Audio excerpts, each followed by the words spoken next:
This is Optimal Finance Daily, episode 404, Save $50 a day and feel no pain? I don't know about that. By Money of budgetsaresexy.com. And I am Dan, your host. Happy Thursday to all of you, and thanks so much, as always, for being here. I'm going to keep this intro nice and short for you today, so let's get right to it as we optimize your life. Save $50 a day and feel no pain? I don't know about that. By Money of budgetsaresexy.com. As many of you know, I'm a huge magazine addict. I like all the pretty pictures. So it's no surprise that I devour about 4 to 5 personal finance magazines every month, all of which excite me. Every now and then, though, I come across some advice that I personally have a hard time agreeing with. The cover story, Save $50 a day and feel no pain, in this month's Kiplinger mag, March being one of them. Now, before I get into it, keep 2 things in mind. 1, my opinion is certainly biased, and 2, I still think Kiplinger's is a kick-ass mag, although not my favorite, that would be Money Mag.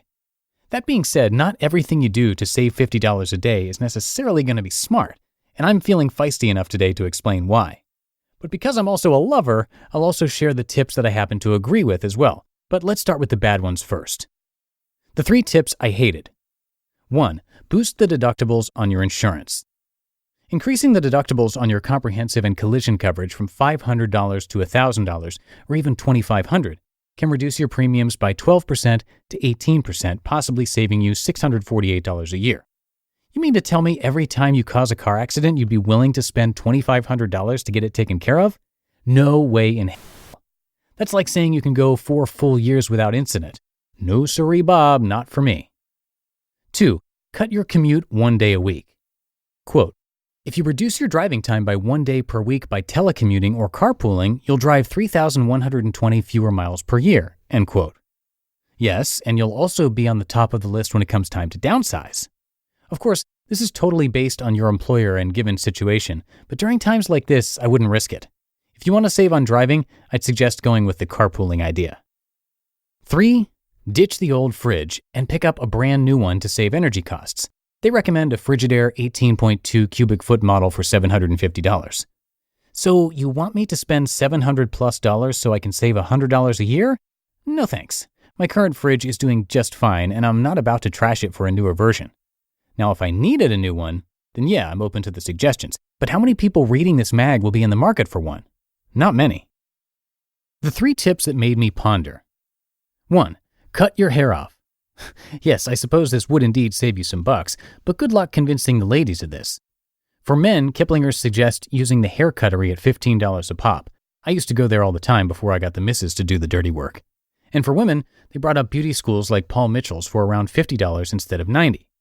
I've heard both excellent and horrible experiences using stylists in the making. 2, travel last minute. They say you can save around $500 a year by using sites like lastminute.com. Pretty sexy in theory, but most people like to plan for this sort of stuff, at least the big vacays.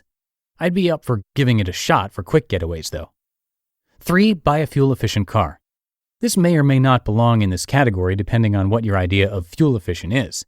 If we're talking about hybrids, there's a good chance you won't make up the difference in what you spend versus what you pay at the pump, but going with great, efficient cars in general is totally a good call on your part. Now the 5 things that made me cry with joy. 1, eat at the bar. Yep, apparently you can get the same food at a fraction of the price by dining at the bar instead of the normal dining area.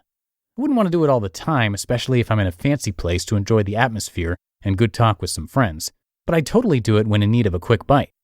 In Kiplinger's test over at the Cheesecake Factory, McCormick & Schmick's, and Morton's Steakhouse, they were able to cut the bill in half. 2, swap sitting services. Get your friends to watch your kids once a month while you and your lover go out on a date. Then do the same for them each month and save yourself about $40 by not using babysitters. Don't have kids at the moment, but this sounds like a most wonderful idea. Do any of you all do that already? 3, pick up generic medications over brand name. They say the average person can save up to $797 a year by doing this. I don't take many meds myself, but I can see how it would add up like that. And actually, I'd throw in ordering your meds via mail, too. A lot of health insurances allow you to order 3 months at a time, too, cutting your bill down by at least a third in most cases. 4, rent cars off-site and fill up your own gas. You can grab a better deal by not renting them at airports or hotels, as well as topping up the gas yourself before dropping it off and paying their insane rates. Of course, the money you'd be saving for convenience might not be worth it depending on how much time and stress you have going on at the time. 5. Install a smart thermostat. This allows you to program the temperature yourself and allowing it to go on autopilot. A lot of newer houses already come with this, but if not, I totally recommend picking one up, as it can save up to $180 a year. And you can probably find them for way cheaper than that too, so you'd make up the money in no time. The tricky part is determining the degree to set it where everyone in the house is happy. Our magical number is 72 in the winter and 75 in the summer. So yeah, I actually agreed with more of what was on their list than originally thought when I started this post, but I suppose that's a good thing, right? Just keep in mind, however, that what works for one person may not work for the next, so as long as you've got that straight, get out there and start working the system. You just listened to the post titled Save $50 a Day and Feel No Pain? I don't know about that. By Money of budgetsaresexy.com. And before I head out for the day today, I haven't asked you to share this podcast in a while. So if you find it helpful, consider telling a friend or family member about us. There's actually a cool new feature in the Apple Podcasts app. If you go to this podcast or an episode in the app, you can click on the 3 dots next to it and then choose to share it. If you send it as an iMessage, a friend would then actually be able to play the episode right from the text message. Of course, you can also always talk to friends and family in person and simply show someone how to subscribe on their phone. That's the easiest way. But any kind of sharing of this podcast would be greatly appreciated. And that'll do it for episode 404. I will be back tomorrow with a post from Mr. Money Mustache. So I'll see you there, where your optimal life awaits.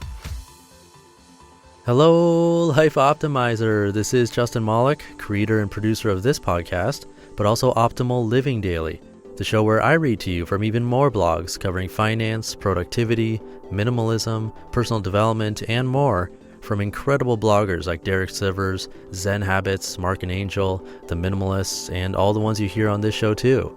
So if you enjoyed today's episode and like taking amazing blogs on the go, come on over to Optimal Living Daily and subscribe to that one too. And together, we'll start optimizing your life. You've been listening to Optimal Finance Daily. Be sure to hit the subscribe button to stay up to date on each new episode and head to oldpodcast.com. That's OLDpodcast.com for a free gift as well as more actionable tips and resources to help you maximize your potential. Thanks for joining us, and remember, your optimal life awaits.